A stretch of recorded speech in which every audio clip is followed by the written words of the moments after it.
Hi guys, welcome back to another tutorial video. So in today's video, I'll show you how to use the eyedropper tool in Meccha Chameleon.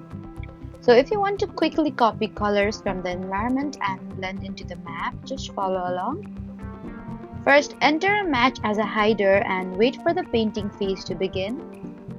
Next, you need to open the painting tool and aim at the wall, floor or object color you want to copy. Now use the eyedropper tool to sample the color from the environment. In Meccha Chameleon, the eyedropper lets you pick colors directly from the map and apply them to your character. And after selecting the color, start painting your character to match the surface you want to hide against.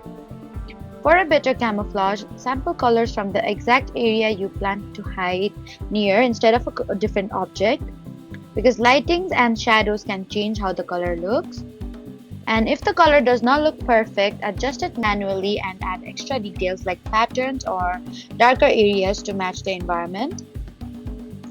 You can also use multiple samples for different parts of your body, such as matching your body with the wall and legs with the floor. And once you finish painting, choose a pose that matches the object or area and stay still when the round starts.